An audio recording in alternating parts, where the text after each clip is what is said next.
Well, hello once again. This is the Paddy Expats Club. My name is Brian Maxey, and this is the Tuesday meeting that we have each week at the Barracuda.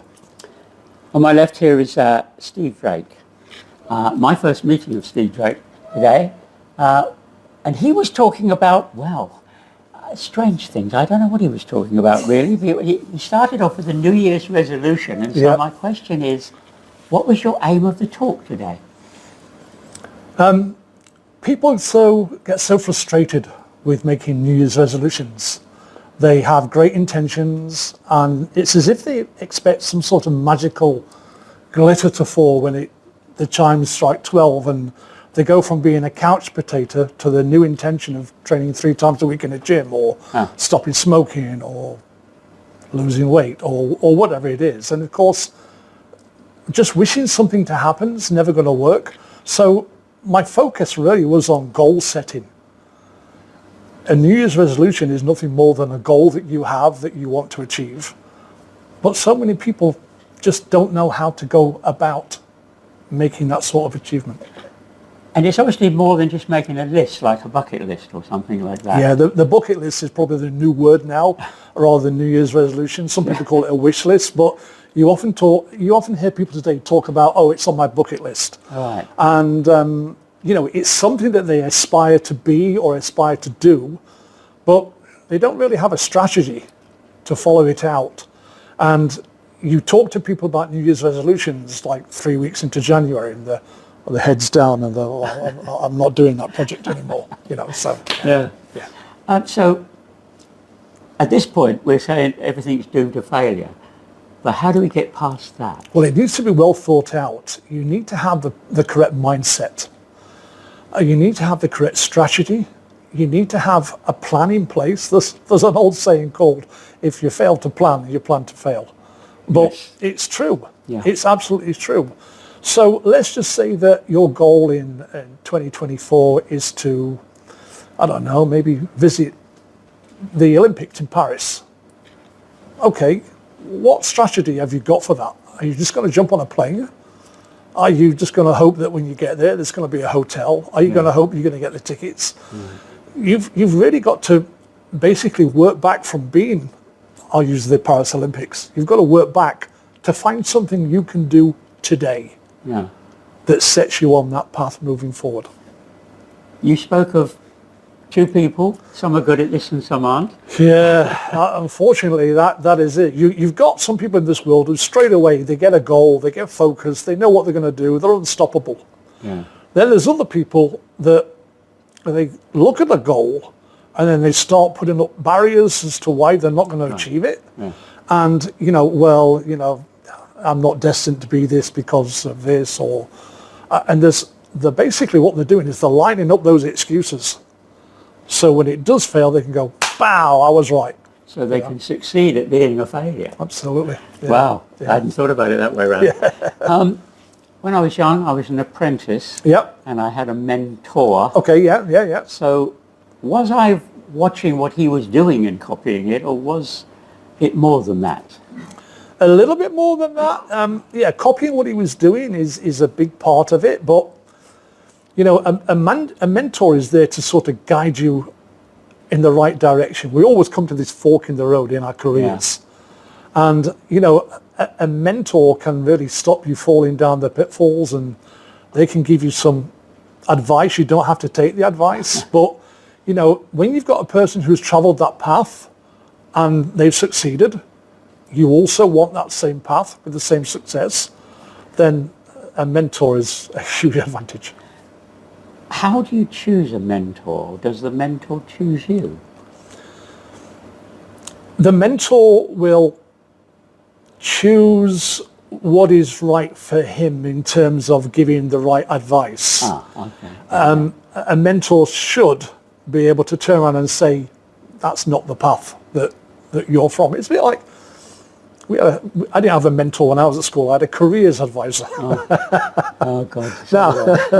Now, he advised that I should be a motor mechanic. Good job. I barely know how to put petrol in a car.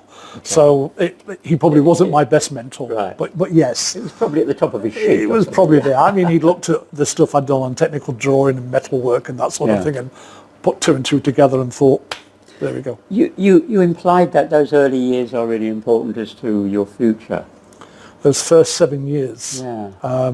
That's where you get all the beliefs. From your parents, one From your parents. I mean, and a lot of it is behavioural traits, i.e. Santa's watching you, the Easter Bunny, the Tooth Fairy, you know. Yes. They all come as a bit of a shock.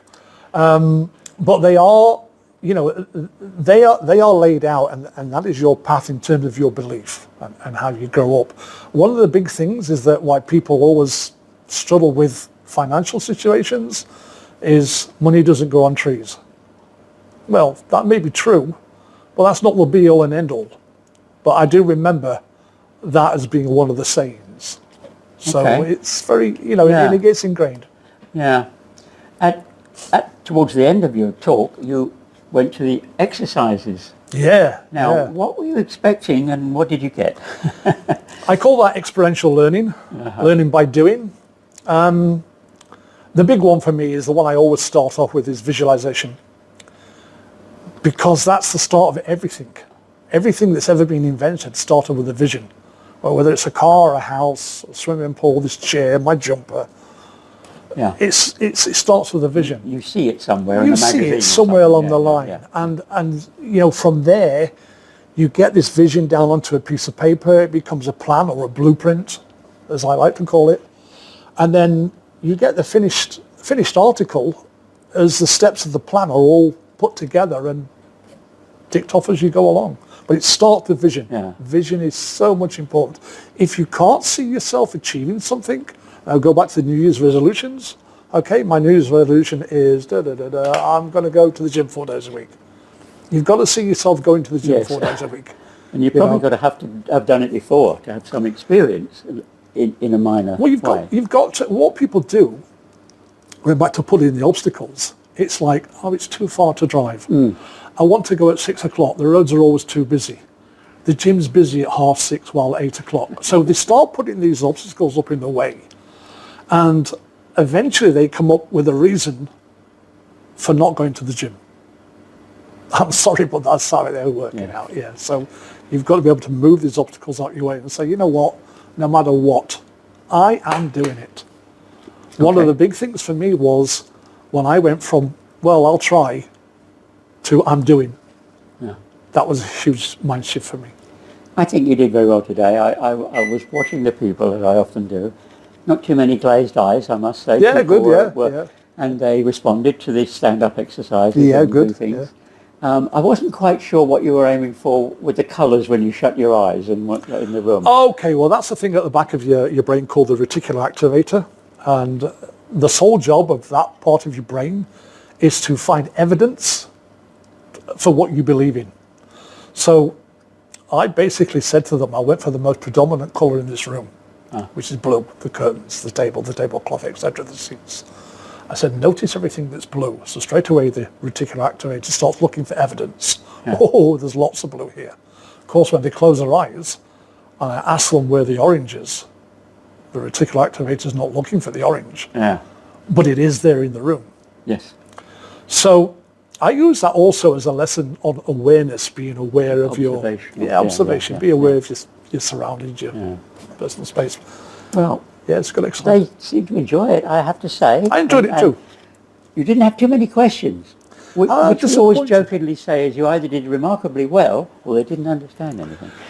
I don't mind getting 2 or 3. And they opened up eventually. Well, they did, I think a lot of it, this reminds me of when I used to be at school. The teacher used to say, anybody got any questions? You don't want to be the first one to put your hand up. Of course. But then after that, there seems to be a flow of, and we saw that in the open forum at the end as well. Yeah, absolutely. Wasn't too many questions coming forward, but then everybody thought of something. And one thing reminds you of another. Absolutely, yeah. Thank you very much. I enjoyed it. Thank you very much. Yeah. That was excellent. Thank you. So, Patio Expats Club, again next week on a Tuesday. This is the kind of thing. We have a speaker each week. We never know what it's going to be about. Come along and find out. We'll see you soon. Thank you very much.